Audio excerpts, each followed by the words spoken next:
Top Med Talk. Well, hello, I'm Desiree Chappell, and this is Top Med Talk. We are coming to you live from the American Association of Nurse Anaesthetists 2019 Annual Congress in Chicago, Illinois. AANA 2019 is a gathering of over 3,000 certified registered nurse anesthetists, or CRNAs, for the largest networking educational event in nurse anesthesia. Now, this year, AANA has partnered with Top Med Talk to bring the meeting to our listeners. We have, over the course of 2 days now, we've been doing this for 3 total, we'll be sitting down with presenters, AANA leadership, and delegates to discuss hot topics in the CRNA community and anesthesia practice. Now, I'm joined by my co-host and editor-in-chief, Monty Mythen. Hello, Monty. How are you? Hey, Desiree. I'm good. Good. Very good. It's been a great couple days so far. Yeah, it has not only great education here, but I'm learning more about Chicago every time I come. You love Chicago, I know. I do. And I had the piece of education I hadn't anticipated was the culinary education. Yeah. So particularly the conundrum that if you, in Chicago, apparently, according to our local expert, that if you ask for ketchup with a hot dog, you get thrown out. Oh, is that right? Apparently. I missed that. It's a sin. It's a mortal sin. Joel, did you pick up on that? Yeah. Did you not know that? I didn't. You're a vegetarian. Yeah, I don't eat hot dogs. Yeah. My tofu dogs, I have to have ketchup. Just warn the kids. Okay, I'll let them know. Apparently it's very important. Anyway, Black on Planet Earth. Are you hungry? You must be hungry. No, I'm okay. Okay, yeah. I've had a coffee. All right. Well, yeah, there you go. Your morning juice. Well, we've had the opportunity to sit down with some amazing speakers and guests on Top Med Talk over the last day and a half. We've talked about a range of topics: diversity. We talked about caring for transgender patients, and we talked to innovation inventors within the CRNA community and anesthesia community. We talked to some military guys from the Navy and the Army that wrote best a paper. Best dressed people at the meeting. They are best dressed. Yeah, definitely. I liked both of them. Yeah, but can't compete really. Yeah. Well, now we have the opportunity to sit down with two, I really feel like thought leaders within the AANA community.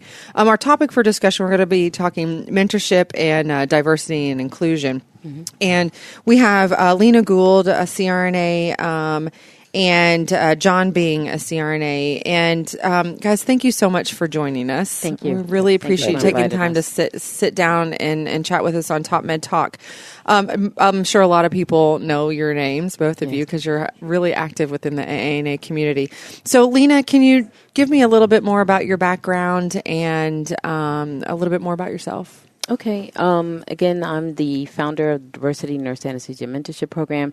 It started in 2003 as a poster project. When I was a nurse anesthesia student at LaSalle University, I had, as a poster project, we were assigned any topic related to anesthesia. But what I found was that we had a shared curriculum with 4 other programs in Philadelphia that included Penn, LaSalle, Villanova, and St. Joe's University, and we would go to each other's schools and find out the anesthesia topic that was being taught by all-white faculty at these different universities. And also, I had witnessed a minority student that failed out of the program. And so there, I just wanted to dig a little bit deeper and find out about diversity. So I had to, within the profession, so I had to get in touch with someone from the AANA to find out what the composition was like, and I didn't know that. So what I did was I pulled each of the cohorts that we were sharing the curriculum with, and basically the bar graph or the information from the Philadelphia cohorts and the actual profession itself mirrored each other. Mm-hmm. So, and that's when I found that the CRNA community was very well underserved. Mm-hmm. So, and from there on, after that, I had shared that information. I'm not sure if you know Dr. Art Swerling. Mm-hmm. He used to be the program director at University of Penn, and he was one of our instructors. He was teaching us about regional anesthesia, and after that, I approached him and told him about my poster, and he's the one that encouraged me to go to the AANA meeting in Boston.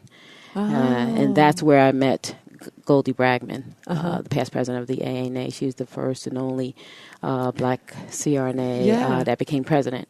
And that's when I found out at that moment, by meeting her, that this was going to be my calling. Yeah. After that. And that was as a student.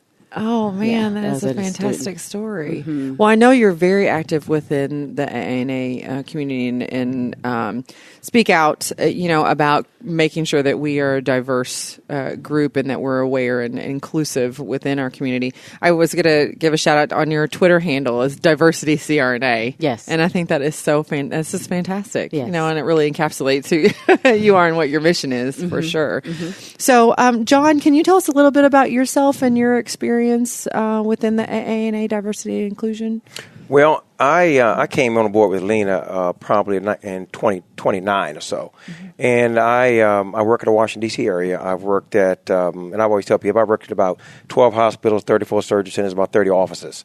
So I have worked around, so I've seen a lot of things. And when I came through the nurse anesthesia school, of course, I was the Jackie Robinson. I was the only black in my class down at George Washington University. And so I've known about this long before Lena was doing it. But I've always encouraged people to try to better themselves. So Martin King talks about, what have you done for other people? And so before this emotional intelligence stuff came out about me versus we've been doing that. Mm-hmm. And it was a perfect marriage. When I met her, I said, well, I could do it on a bigger level. And so I've always kind of made sure that if one gets in, it's no good unless you bring other people in. And so this was, little did I know, this was kind of my mission too in life, but it was more structured and formalized during the diversity program. And so we go around and, we have mentorship programs throughout the country. And many of the things I've done, because I'm a capitalist, okay? Many things I've done because our association or people of color need to see someone up there that represents them. Because if you're not at the table, then of course they say you become part of the meal, whatever that means. And so, and I think that it's my duty to make sure that I champion other black male diversity people, and also Latins, Hispanics, and Asians alike. Mm-hmm. Yeah. So, what is the AANA? I mean, I know that we have the program for the Diversity Nurse Anesthesia Mentorship. Can you tell us a little bit about that? Right. So since the poster in 2007, because I was giving out a lot of information to diverse nurses that wanted to find out about the admission process, the rigors of the programs, they wanted to find out a little bit more before they applied. So I was able to have meetings, private meetings in our home, in my home. And then later on, I approached Betty Walgus from Villanova University. This is after I became a CRNA. If we can use her a classroom setting, because my house, I had a small house, and we couldn't accommodate all the nurses. And this was all by word of mouth, no social media. And so she said yes, and we did that. And then come to find out, the nurses that were coming in the area were not just Philadelphia; they were coming from New York, Maryland, D.C. So we were able to give that talk to them about what they needed to do in order to prepare before they go into a nurse anesthesia program. But at that time, it was just newly credentialed CRNAs speaking to nurses of color that were interested in nurse anesthesia. It wasn't until 2 years later that's when I got in touch with, and this is before I met JBing, I got in touch with Terry Wicks. At the time, he was president of the AANA, and I just simply emailed him and said that I'm having an event at Pennsylvania Hospital that was affiliated with the University of Penn, Dr. Art Swirling's program, and I asked him if he can come to speak to the nurses that was interested in nurse anesthesia and if he can talk about advocacy. Well, less than 2 hours later, he emailed me back and responded and said, yes, of course, and the AANA was going to pay for that.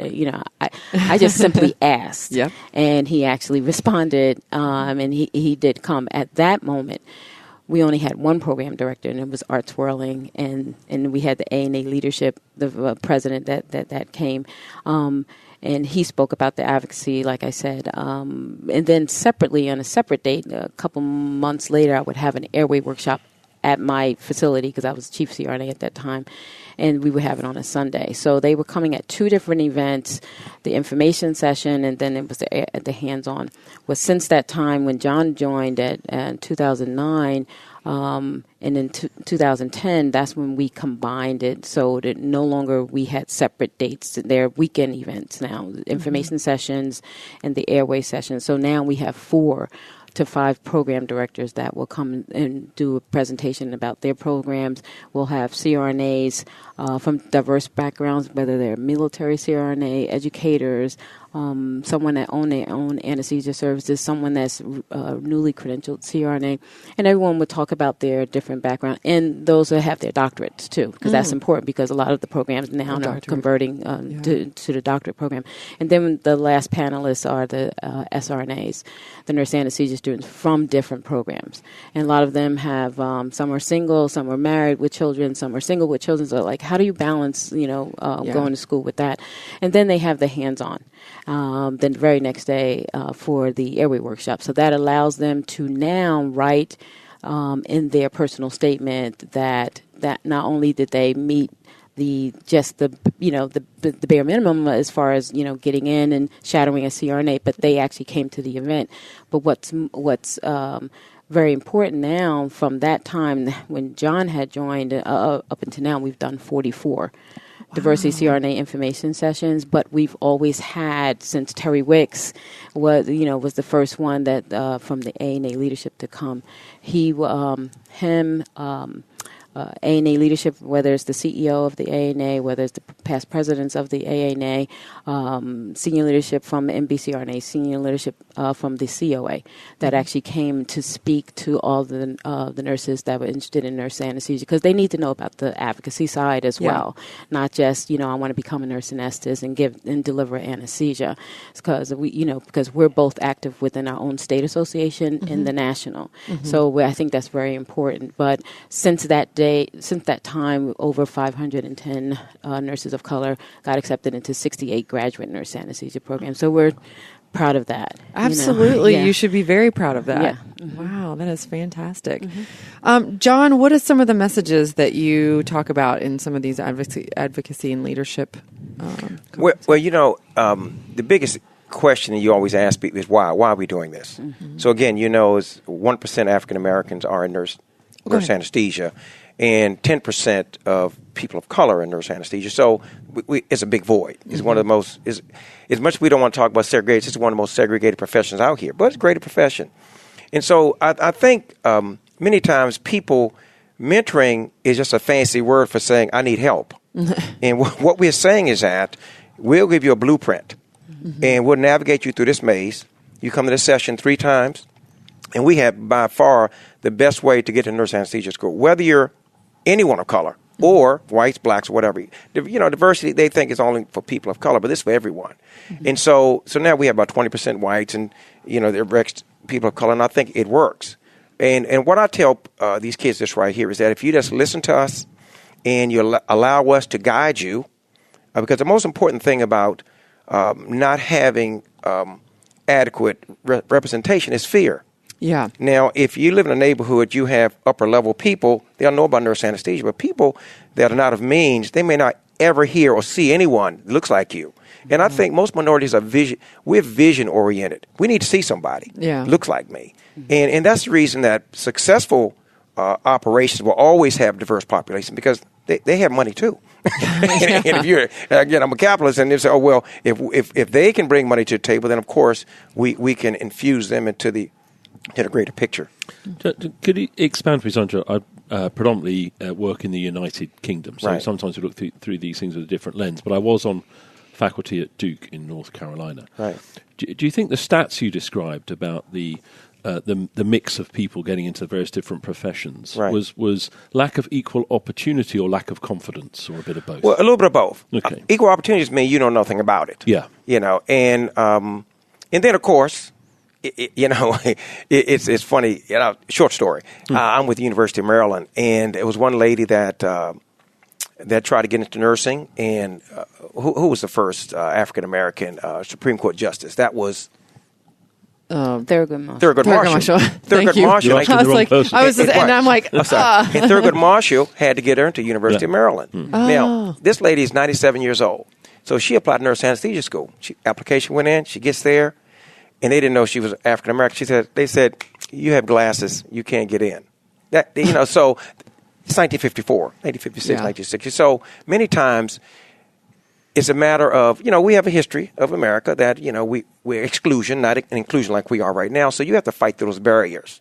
But that doesn't leave because the Voting Rights Act was passed and other things were passed. It's still the visual of saying, I've never seen anyone looks like you, talk like you, and never had one at the head of the bed. People always ask me, where'd you go to school? Yeah. That's not a good question to ask before you go to sleep. I know. Yeah. So those are some barriers that we have. And again, only 10% of males are in nurse anesthesia. No, I'm sorry, 10% of males are in nursing. Yes. And then if you extrapolate that down to how many African Americans are in nurse anesthesia, males, then the numbers are very, very, very, very small. So what we've done is make this something that, wow, not only can I, the reason I got nursing is two things. I said I was 19 years old, was girls, and you can make some money, because most males, especially African American males, they're not interested in being a nurse. Who wants to be a nurse? Because that when I was in school, the perception of it. Perception, I never told people I was a nurse. I said I was a healthcare practitioner.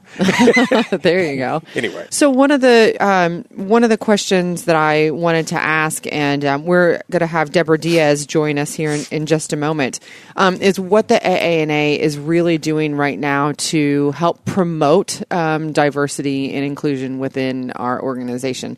And we have Debra Diaz. Thank you so much for joining us, Debra. How are you? I'm wonderful. Thank you so much for having this forum for us to be able to discuss this subject. Yeah. Well, Debra, you are a CRNA and you are on the AANA Board of Directors. You're a regional director, correct? That's correct. Region 7. And you're also on the AANA Diversity and Inclusion Committee as well. Yes, and I'm very proud of that. Yes, as you well should be, for sure. Well, one of the questions I was getting ready to ask is, what is the AANA? I know we have this committee, but what does that mean, and what are we doing as an organization really to, walk the walk of being a diverse organization and inclusive of all? One of the things that we are doing is, first of all, we are promoting a whole series of lecture. And, I would be remiss if I first didn't thank Dr. Gould and Mr. Bing and say that they are the forefather and mother of walking us through this. Yeah. I am very sensitive to the topic, being the first Latinx student at the nurse anesthesia school that I went to, which is Medical University of South Carolina. So having diverse backgrounds and people of color on the board, I believe, brings a perspective that maybe we haven't had before. And I know that we look at it from a lens of what we have experienced ourselves. Right. And so I have to give a shout out to Sonia Moore, who's also a region director, and she, like I am, a woman of color. Yes. I'm caught between two races, two cultures, and so we constantly have that in our forebrain, and so we always try to look at it from that lens. Yeah. Well, and so what are some of the initiatives that the AANA are doing? Is there anything specific within the coming year that we should look out for? You mentioned doing some lectures, I guess, at our annual meeting and different congresses. Anything? And that's what we do, is we have a whole lecture series of diversity and inclusion. And this morning, the Goldie Brangman lecture was on how do we take care of people from the Muslim religion. We make sure that everything that we do has a lens of looking at it from equity as well. We're always bringing that to the forefront. And then also we try. I know that we as the board of directors want to be more involved in for example, the Black and White Affair, and also participating in those wonderful workshops that they've been doing. Yeah. I think that's fantastic. Well, personally, one of the things that I've noted, especially at this Congress and in a lot of mailings and our bulletin and journals and things like that, the pictures that we're using are diverse. And Lena, I think someone said during the open ceremonies, or someone had told me that, you had mentioned at one point, you just want to see like to John's point, you just want to see people that look like you, that are representing what you're doing. Mm-hmm. And I think that is so important because, and I mean, I'm a woman. I'm well represented though within our community, but I still feel like we all have our things, and we do want to be represented, and we do want to have a voice for everyone and be very inclusive. Mm-hmm. I mean, is that something that came out of your all's initiative, the diversity of what we're seeing coming out of the AANA now? Right. It's not just the AANA. I mean, we've also extended the pipeline as well. Great. So now we go to the HBCUs. I'm not sure if you heard of that term before. It's a historically black college universities and HSIs, the Hispanic Serving Institutions, schools of nursing. Mm-hmm. So we'll invite maybe 12 to 14 nurse anesthetists of color to come to their schools, because we found that the nursing students of color are not finding about nurse anesthesia profession during that time. Yeah. So what we'll do is, and I make a conscious effort to make sure that half of the CRNAs that attend are males, CRNAs of color, to come, because we have male nursing students that need to be mentored as well. Yeah. So, and that's how we get everyone involved. So we do have a relationship, again, with the AANA, but we also have a relationship with other CRNAs from across the country who's willing to mentor the future of nurse anesthesia, and those are the nursing students too. So we collaborate, we work together, because everyone, we just want to make sure that we have diverse communities at this point, after doing this for, 15 years now. Mm-hmm. Absolutely. And we just had a booth at the National Association of Hispanic Nurses, and it was such a delight to be able to, for me personally, I didn't even know nurse anesthetists existed. And I was raised in Miami, and it has a very vibrant and very robust Latinx community. And I had no idea that this was an option. I was in ICU for 16 years and before I went to anesthesia school. And so being able to tell all my Latin friends that this is an opportunity, we certainly have the talent there. Absolutely. We just need to know it exists. Right. And we compete just as well as any other group. But we just didn't know. And it's hard for certain people because it seems skewed, because in Miami and the South Florida area, just like California, there's so many Latin people there, but we're a very small percentage. I mean, Lena knows all of the percentages of our community. Right. And so I had no idea that we were only around 2% of the CRNA community. Right. Wow, that's really interesting.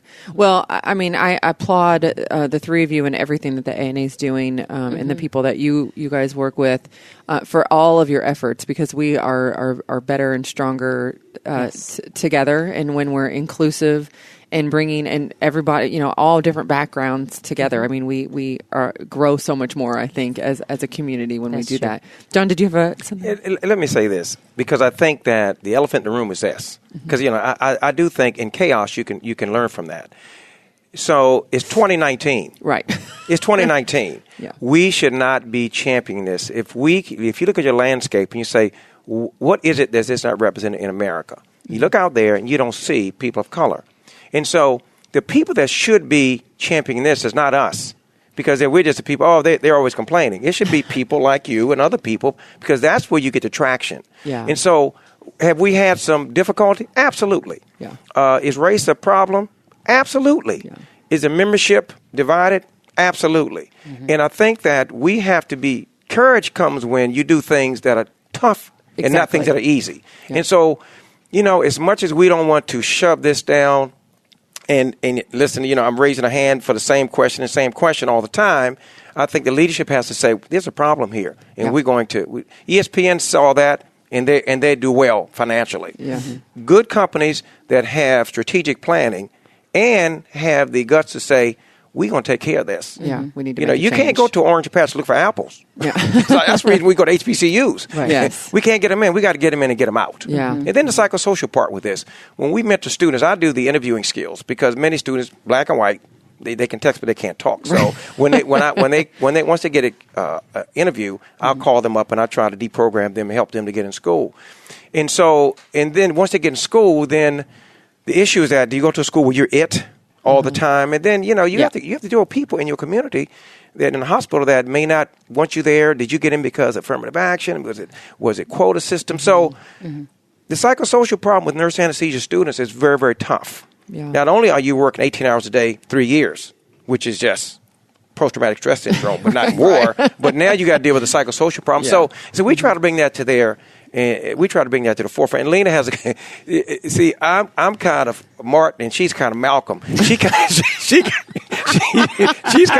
of pushing. It works though. It works. So the whole Lena, you can't do that. So I try to make sure Lena, that's good, but let's say it so they can eat it without the bitter taste. so we have a great association. We have a great synergy with this. Yeah. Right. And because you have to our end goal is how can we make this opportunity available to everyone, and with no barriers, landscape being the same. Referees say this is the way you get in and get out is the same as anyone else. Yeah. And that's why I want to make sure that we don't forget that point. But if I can just add real quickly, initially when I was doing this, I wanted to change the face of nurse anesthesia. But as a result of doing this for 15 years now, the CRNAs of color that are graduating from the graduate nurse anesthesia programs, they're becoming chief CRNAs. They're becoming clinical coordinators. They're becoming military CRNAs. Yes. They're becoming PhD, DMP, doctorate prepared CRNAs. They're becoming owners of anesthesia services. So it was initially about changing the face of anesthesia, but now we're changing the culture. Yes, of nurse anesthesia, and I think probably all of that took time. Yeah, it did take time, but I think that's a natural progression that is.